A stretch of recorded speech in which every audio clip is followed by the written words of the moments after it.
മറയേണ്ടതോർത്ത് ചന്ദ്രനക്ഷത്രാദികൾ വിതുമ്പുമ്പോൾ മാറ്റമില്ലാതെങ്ങും വിരാജിക്കും ദൈവമേ, അങ്ങയെ വാഴ്ത്തുന്നു ഞങ്ങൾ. ഉദിച്ചെങ്ങും പ്രഭതൂകും പാരിലെ സൂര്യരശ്മിയേക്കാൾ പ്രശോഭിച്ചെന്നും പ്രസാദമേകുന്ന ദൈവമേ, അങ്ങേ മഹിമാവെത്ര മനോജ്ഞം. ഗുഡ്നെസ് ടി വിയുടെ പ്രഭാതവിരുന്ന് എന്ന ശുശ്രൂഷയിലേക്ക് പ്രേക്ഷകരായ നിങ്ങളെല്ലാവരെയും ഈ പ്രഭാതത്തിൽ സ്വാഗതം ചെയ്യുന്നു. പ്രിയപ്പെട്ടവരെ, നമുക്ക് ഇന്നത്തെ ശുശ്രൂഷകളിലേക്ക് ശ്രദ്ധയോടുകൂടി പ്രവേശിക്കാം. സങ്കീർത്തനം 16:11 അങ്ങയുടെ സന്നിധിയിൽ ആനന്ദത്തിൻ്റെ പൂർണ്ണതയുണ്ട്, സന്തോഷത്തിൻ്റെ പൂർണ്ണതയുണ്ട്. അങ്ങേ വലതു കൈയിൽ ശാശ്വതമായ സമാധാനവും. നമുക്ക് വേണ്ടത് അതാണ്. ഈ ദിവസം മുഴുവൻ സന്തോഷമുള്ളവരായി ജീവിക്കുക, ദുഃഖകരമായതൊന്നും സംഭവിക്കാതിരിക്കട്ടെ എന്ന് ആത്മാർത്ഥമായിട്ട് നമ്മൾ പ്രാർത്ഥിക്കുന്നു. ശാശ്വതമായ സമാധാനം അനുഭവിക്കാൻ നമുക്ക് കഴിയണം. അതുകൊണ്ട് ഈ ദിവസത്തെ മുഴുവൻ ഇതിൻ്റെ എല്ലാ കാര്യങ്ങളെയും കർത്താവിൻ്റെ കരങ്ങളിൽ ഏൽപ്പിച്ച് അങ്ങയുടെ സന്നിധിയിൽ സന്തോഷത്തിൻ്റെ പൂർണ്ണതയുണ്ട് എന്ന് പറയുന്ന ദൈവത്തിൻ്റെ കരങ്ങളിലേക്ക്, വലതു കൈയിലേക്ക് ഈ ദിവസത്തെ മുഴുവനും സമർപ്പിച്ചുകൊണ്ട് ഞങ്ങളെ എല്ലാവരെയും അങ്ങയുടെ ആനന്ദത്താൽ നിറയ്ക്കണമേ എന്ന് നമുക്ക് പ്രാർത്ഥിക്കാം. നമ്മുടെ ഒപ്പമുള്ളവരെ, നമ്മുടെ കുടുംബാംഗങ്ങളെ, സഹപ്രവർത്തകരെ, നമ്മളോടുകൂടെ ജീവിക്കുന്നവരെ, പ്രവർത്തിക്കുന്നവരെ, അതേസമയം ദുഃഖത്തിലും കണ്ണീരിലും തകർച്ചയിലും കഴിയുന്നവരെ, കൂടുതൽ മാനസാന്തരം ആവശ്യമുള്ളവരെ, ദൈവത്തിൻ്റെ കൃപ എത്രയധികം കിട്ടിയാലും അത് തികയുന്നില്ല എന്ന് തോന്നുന്ന ആളുകളിലെ ജീവിതങ്ങളെ ഒക്കെ നമുക്ക് സമർപ്പിച്ചുകൊണ്ട് അങ്ങയുടെ കൃപകളാൽ, സന്തോഷത്താൽ ഞങ്ങളെ എല്ലാവരെയും നിറയ്ക്കണമേ എന്ന് ഈ പ്രഭാതത്തിൽ ഞങ്ങൾ അങ്ങയോട് പ്രാർത്ഥിക്കുന്നു. ഇന്ന് അർപ്പിക്കപ്പെടുന്ന എല്ലാ വിശുദ്ധ ബലികളോട് ചേർത്ത് ഞങ്ങളുടെ ഈ ദിവസത്തെ കർത്താവ് ഞങ്ങൾ അങ്ങേക്ക് സമർപ്പിക്കുന്നു. പരിശുദ്ധ അമ്മയുടെ മാധ്യസ്ഥ ഞങ്ങൾ പ്രത്യേകമായിട്ട് പ്രാർത്ഥിക്കുന്നു. അമ്മയാണല്ലോ ഈ ശുശ്രൂഷയുടെ മധ്യസ്ഥ. അതുപോലെ സകല വിശുദ്ധരുടെയും വിശുദ്ധാത്മാക്കളുടെയും പ്രാർത്ഥനയെ ഞങ്ങൾ ആശ്രയിക്കുന്നു. ഞങ്ങളുടെ ഈ ദിവസത്തെ സന്തോഷം കൊണ്ട് കർത്താവെ നിറയ്ക്കാൻ അങ്ങ് ഇടയാക്കണമെന്ന് പ്രാർത്ഥിക്കുന്നു. ഒരു പ്രത്യേക നിയോഗമായി സമാധാനവും സന്തോഷവും നഷ്ടപ്പെട്ടു പോയ കുടുംബങ്ങളെ നമ്മുടെ അറിവിലും പരിചയത്തിലും ബന്ധത്തിലും ഉണ്ടെങ്കിൽ അങ്ങനെയുള്ള എല്ലാവരെയും നമുക്ക് ഇന്നത്തെ നമ്മുടെ ഈ പ്രാർത്ഥനാ ശുശ്രൂഷകൾക്ക് ഓർത്തുകൊണ്ട് നമുക്ക് ഈ ദിവസം ആരംഭിക്കാം. പരിമളത്തിനുറവയാം നറുസൗരഭ്യമാകട്ടെ ഞങ്ങളുമീ മണ്ണിൽ.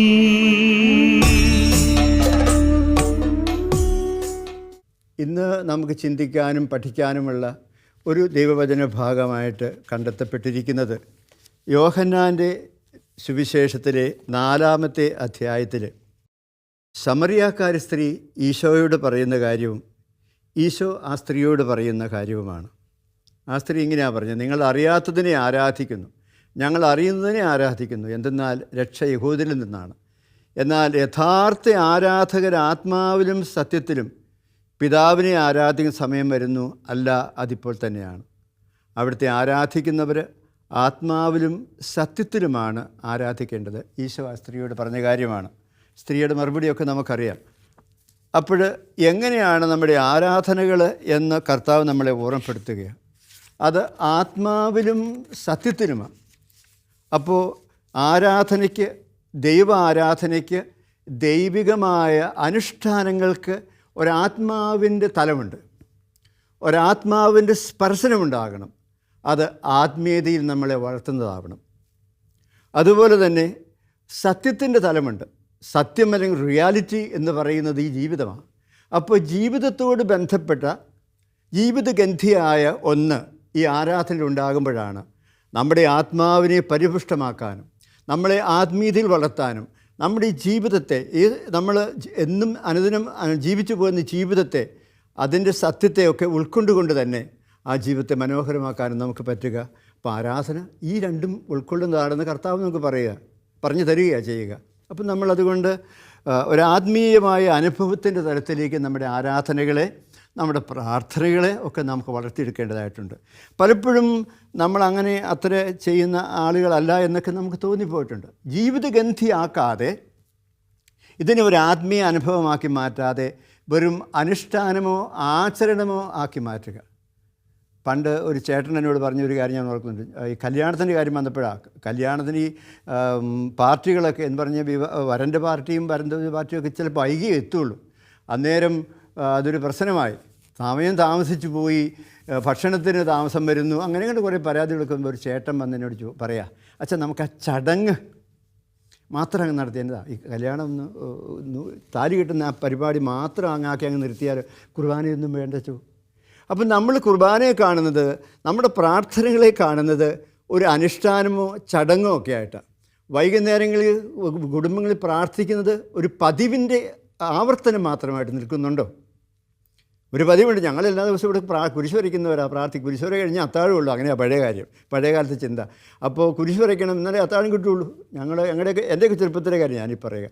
അപ്പോൾ ഇത് ഒരു അനുഷ്ഠാനമോ ആചരണമായി നിൽക്കുന്നതിനപ്പുറം നമ്മുടെ ഓരോ ഭക്തികൃത്യങ്ങളും ഒരു പിതാവിൻ്റെയും പുത്രൻ്റെയും പരിശുദ്ധാത്മാവിൻ്റെയും നാമത്തിൽ എന്ന് പറയുന്നത് ഒരു പിതൃ അനുഭവം, ഒരു പുത്ര അനുഭവം, ഒരാത്മാവിൻ്റെ അനുഭവം, ആത്മാവ് നിറവിൻ്റെ അനുഭവമാക്കി മാറ്റുന്ന നമ്മളത് ഓട്ടോമാറ്റിക്കായിട്ട് ഇങ്ങനെ അങ്ങ് ചെയ്ത് ശീലമായി മാറുന്നു. അല്ല, ഇതിനൊരാത്മീയമായ തലം ഉണ്ടാകണം.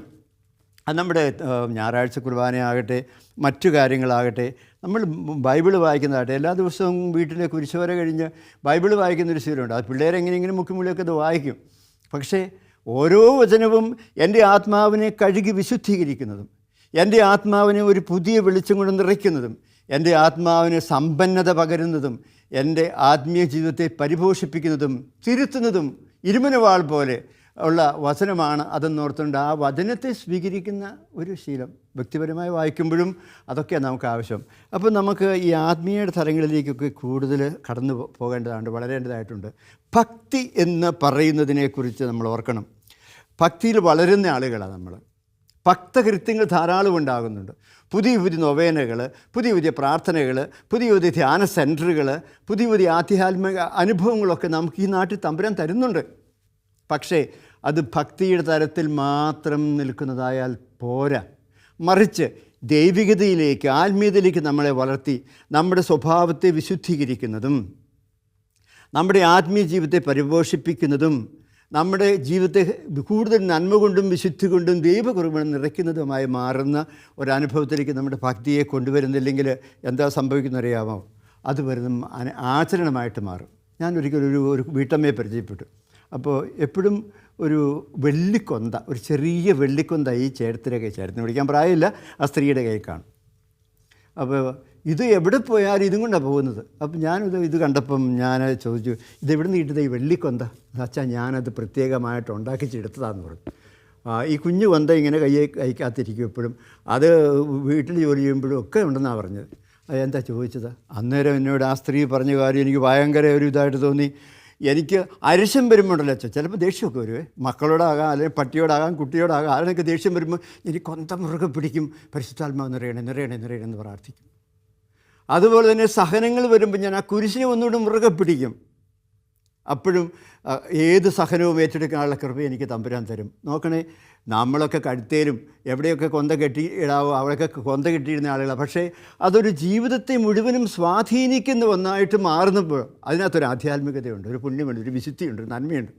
അപ്പോൾ ഭക്തിയെ ആ വിശ്വാസത്തിലേക്കൊക്കെ നയിക്കണമെന്ന് പത്രോസ് അപ്പോസ്തലൻ്റെ 1-ാമത്തെ ലേഖനത്തിൽ നമ്മൾ വായിക്കുന്നത്, സൽപ്രവൃത്തി കൊണ്ട് സമ്പന്നമാകണം.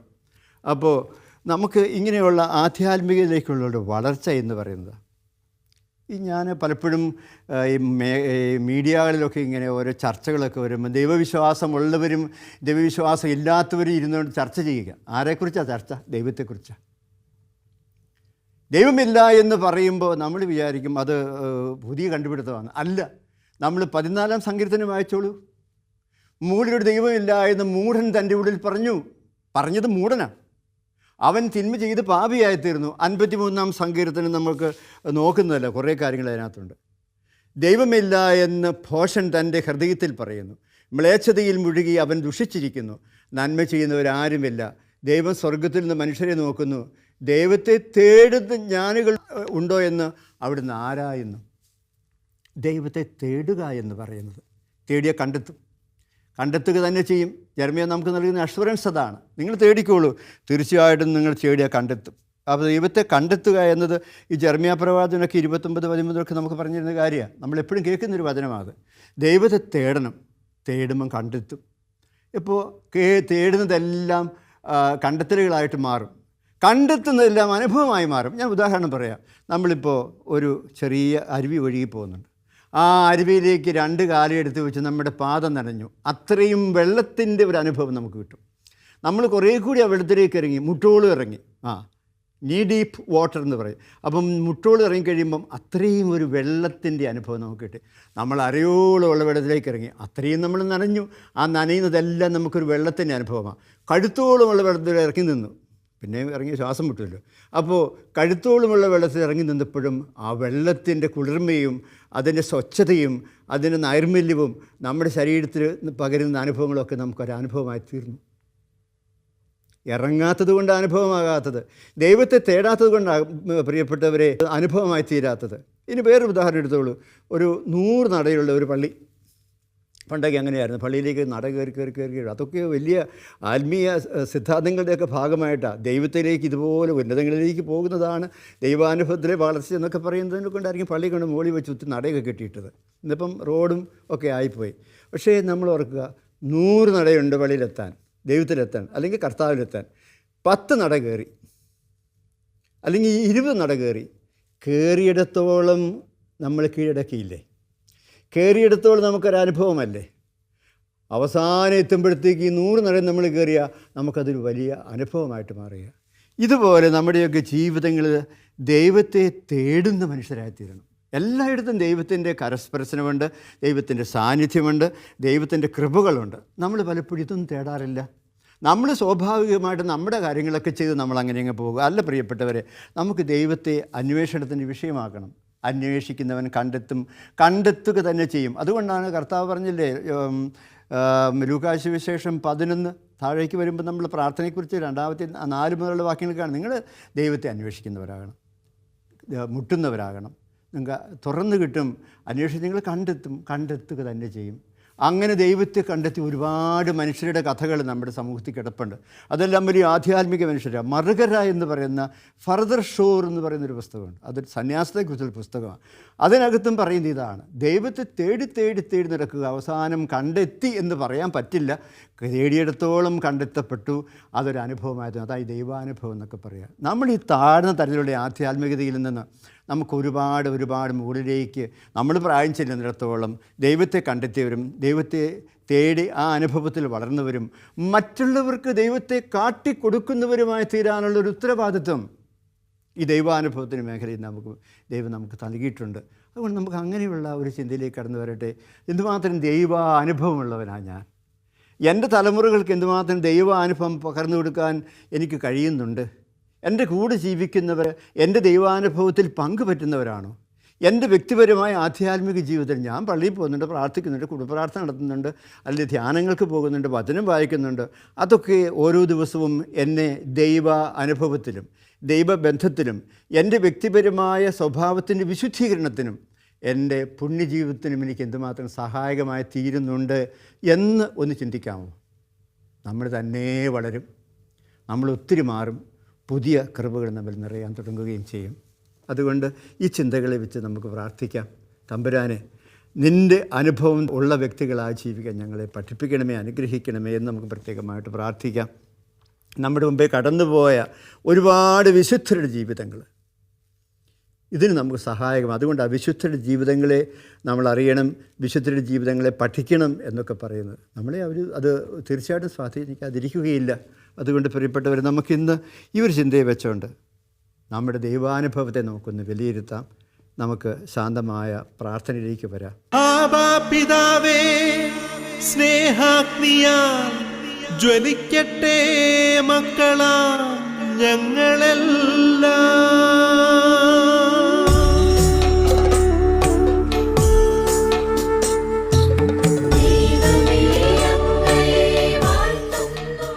സ്വർഗസ്ഥനായ പിതാവിനെ പോലെ നിങ്ങൾ പരിശുദ്ധരായിരിക്കണമെന്ന് മത്തായിയുടെ സുവിശേഷം 5:48 നമ്മളോട് പറയുന്നു. പിതാവിനെ പോലെ പരിശുദ്ധിയുള്ള മക്കളായി തീരുക. യേശുവിൻ്റെ വചനത്താൽ യേശുവിനാലും വിശുദ്ധീകരിക്കപ്പെട്ടവരായി തീരുക. നമ്മളെ വിശുദ്ധീകരിക്കുന്നത് പരിശുദ്ധാത്മാവാണ്, കൃപാവരങ്ങളാൽ. അതുകൊണ്ട് ആത്മാവ് നിറഞ്ഞ മനുഷ്യരായി തീരുക. ദൈവമേ, അങ്ങയുടെ മുമ്പിൽ ഞങ്ങൾ നിൽക്കുമ്പോൾ ഈ വലിയൊരു കൃപയ്ക്ക് വേണ്ടി ഞങ്ങൾ ഈ സമയം പ്രാർത്ഥിക്കുന്നു. ഞങ്ങളെ ആത്മീയ അനുഭവങ്ങളുള്ളവർ, പിതൃ അനുഭവമുള്ളവരും, രക്ഷകൻ്റെ അനുഭവമുള്ളവരും, രക്ഷയുടെ അനുഭവമുള്ളവരും, പരിശുദ്ധാത്മാവിൻ്റെ സാന്നിധ്യത്തിൻ്റെ അനുഭവം ഹൃദയത്തിലുള്ളവരുമായി ഞങ്ങളെ എല്ലാ ദിവസവും വളർത്തണമെന്ന് ഞങ്ങൾ പ്രാർത്ഥിക്കുന്നു. പരിശുദ്ധ അമ്മയെ മാതാവെ, ഞങ്ങൾ അങ്ങയെ ഓർക്കുന്നു. ഈ സുവിശേഷ വേലയുടെ മധ്യസ്ഥ അമ്മ ആയിരിക്കുന്നതുകൊണ്ട് ഇവിടെ ഞങ്ങൾ പ്രാർത്ഥനാപൂർവം കേൾക്കുന്നതും വിശുദ്ധനം ചെയ്തുമായ എല്ലാ വചനങ്ങളാലും വിശുദ്ധീകരിക്കപ്പെടാൻ അമ്മേ ഞങ്ങൾക്ക് വേണ്ടി പ്രാർത്ഥിക്കണമേ. ആത്മീയതയുടെ നിറവിൽ ജീവിതങ്ങളെ രക്തസാക്ഷിത്വത്തിലൂടെയും അല്ലാതെയുമൊക്കെ സമർപ്പിച്ചുകൊണ്ട് ദൈവജനത്തിന് മാതൃകയായിത്തീർന്ന ഞങ്ങളുടെ സ്വർഗീയ മധ്യസ്ഥരെ, വിശുദ്ധരെ, ഞങ്ങളുടെ പേരിന് കാരണഭൂതരായിരിക്കുന്ന വിശുദ്ധന്മാരെ, വിശുദ്ധകളെ, ഞങ്ങളുടെ ഇടവക മധ്യസ്ഥയെ എല്ലാവരെയും ഞങ്ങൾ പ്രത്യേകമായിട്ട് ഓർത്ത് നിങ്ങളെപ്പോലെ തമ്പുരാനോട് ചേർന്ന് ജീവിക്കുന്നവരും ദൈവത്തെ കണ്ടെത്താൻ അന്വേഷിക്കുന്നവരും അന്വേഷണത്തിൻ്റെ ഫലങ്ങളെ ജീവിതത്തിൽ പകർത്തുന്നവരായി തീരാൻ ഞങ്ങൾക്ക് വേണ്ടി പ്രാർത്ഥിക്കണമേ. ഞങ്ങളുടെ കാവൽ മാലാഖയെ ഞങ്ങൾക്കെപ്പോഴും കാവലായിരിക്കണമേ. സഹോദരങ്ങളെ, ഈ സമയം മരിയം കൂടാരങ്ങളിൽ നമ്മളോട് ചേർന്ന് പ്രാർത്ഥിക്കുന്നു, നമ്മളോട് ചേർന്ന് ദൈവത്തിന് ആരാധനയും സ്തുതിയും സമർപ്പിക്കുന്ന, ആത്മാവിലും സത്യത്തിലും ആരാധിക്കുന്ന, ജീവിതം കൊണ്ട് ആരാധിക്കുന്ന എല്ലാ നമ്മുടെ സഹോദരങ്ങളെ ഓർത്ത് അവരുടെ ജീവിതങ്ങളിലേക്കും ദൈവത്തിൻ്റെ അനുഗ്രഹവും കൃപയും സമൃദ്ധമായിട്ട് നിറയാൻ നമുക്ക് പ്രാർത്ഥിക്കാം. അമ്മയുടെ കരങ്ങളിലേക്ക് അവരെ നമുക്ക് സമർപ്പിക്കാം. ജപമാല ചൊല്ലിയും അമ്മയുടെ മാധ്യസ്ഥം അപേക്ഷിച്ചും കഴിയുന്ന എല്ലാ മക്കളെയും ഈ സമയം ഓർത്ത് നമുക്ക് പ്രാർത്ഥിക്കാം. അവരെല്ലാവരെയും കർത്താവ് സമൃദ്ധമായിട്ട് അനുഗ്രഹിക്കട്ടെ.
സഭയോട് നമുക്ക് ചേർന്ന് പ്രാർത്ഥിക്കാം.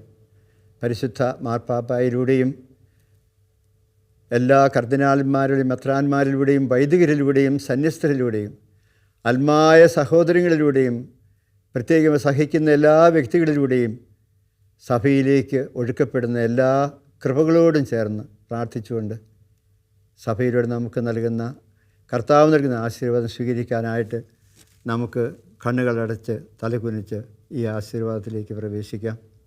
കർത്താവായ ഈശോയെ, ഞങ്ങൾ ഈ സമയം അങ്ങയുടെ തിരുമുമ്പിലിരുന്ന് അങ്ങയെ കണ്ടെത്തിയും അങ്ങയെ ഹൃദയം കൊണ്ടും ജീവിതം കൊണ്ടും ആരാധിച്ചും അനേകർക്ക് ഞങ്ങളുടെ ജീവിതത്തിൻ്റെ നന്മകൾ പങ്കുവെച്ചു കൊടുത്തും അങ്ങയുടെ തിരുമുമ്പിലായിരിക്കുന്ന ഈ സമയത്തെ ഓർത്ത് നന്ദി പറഞ്ഞുകൊണ്ട് അങ്ങയുടെ ആശീർവാദത്തിൻ്റെ കരം എല്ലാവരുടെയും മേലെ കുറവില്ലാതെ നീട്ടി ഞങ്ങളെല്ലാവരെയും ആശീർവദിക്കണമേ. എനിക്ക് നൽകിയിരിക്കുന്ന പൗരോഹിത്യ അധികാരത്തിൻ്റെ കൃപകളാൽ നിങ്ങളെല്ലാവരെയും പിതാവിൻ്റെയും പുത്രൻ്റെയും പരിശുദ്ധാത്മാവിൻ്റെയും നാമത്തിൽ ആശീർവദിക്കുന്നു, ഇപ്പോഴും എപ്പോഴും എന്നേക്കും. ആമേൻ. നിങ്ങൾക്കെല്ലാവർക്കും ഒരു ശുഭദിനം, എല്ലാ കൃപകളും അനുഗ്രഹങ്ങളും നന്മകളും നിറഞ്ഞ ഒരു ദിവസം പ്രത്യേകമായിട്ട് ആശംസിക്കുന്നു.